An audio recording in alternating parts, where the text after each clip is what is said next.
In the 14th century, the world was a place where the lives of men and women were governed by strict rules, often dictated by the church and societal norms.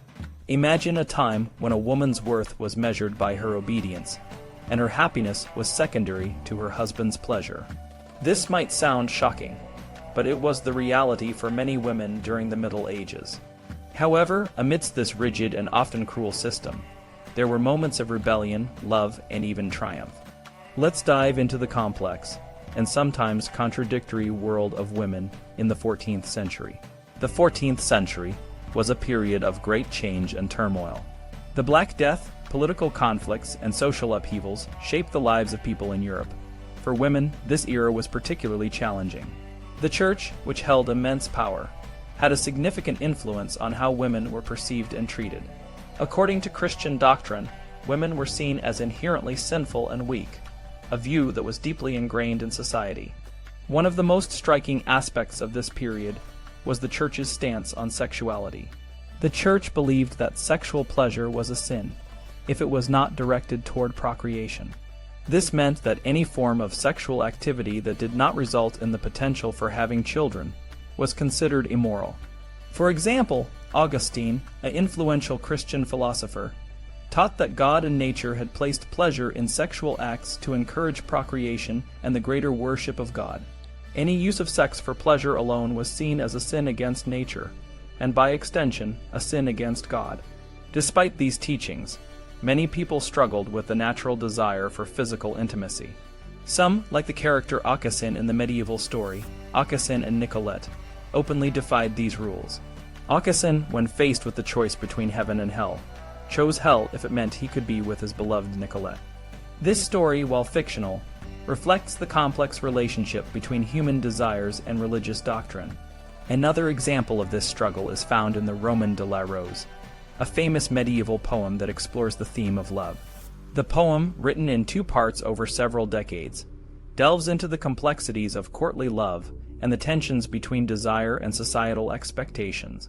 The poem's explicit descriptions of sexual acts, such as the lover winning his rose, highlight the tension between the Church's teachings and the natural human desires of the time. Petrarch, a renowned poet and scholar, also grappled with these issues. Despite his deep love for Laura, a woman he idealized in his poetry, Petrarch eventually turned away from his passionate desires. He confessed his sins, prayed frequently, and learned to see women through the lens of the Church's teachings, which often portrayed women as deceptive and corrupt.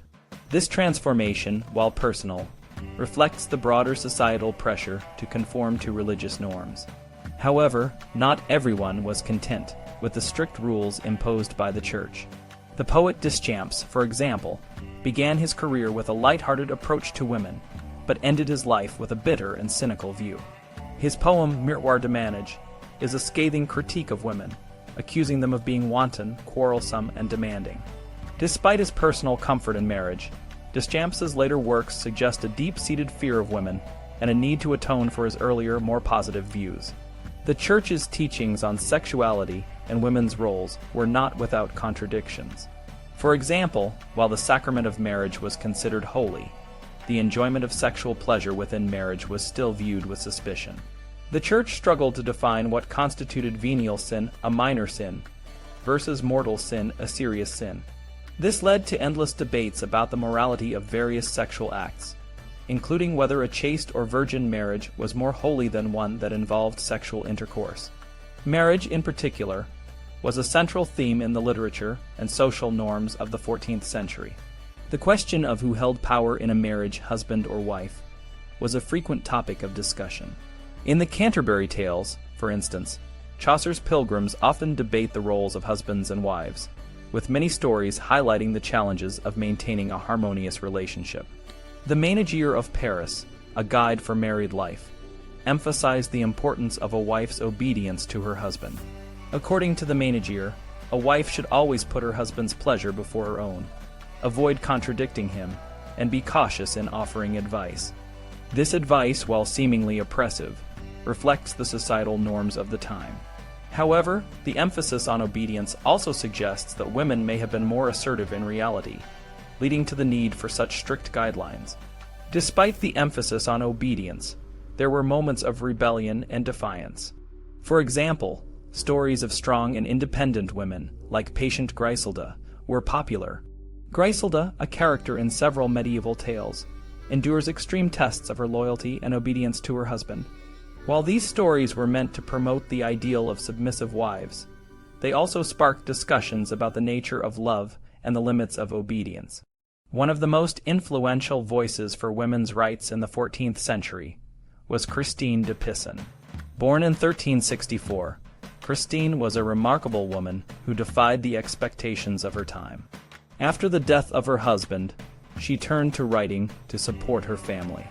Her works, which included poetry, treatises, and letters, challenged the negative portrayals of women and advocated for their education and equal treatment.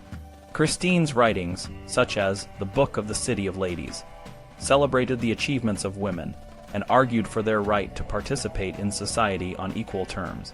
Christine's life and work are a testament to the resilience and strength of women in the 14th century. Despite the many obstacles they faced, women found ways to assert themselves and make a difference. Whether through literature, leadership, or everyday acts of courage, women in the 14th century left a lasting impact on the world. In conclusion, the 14th century was a time of complex and often contradictory views on women and their roles in society.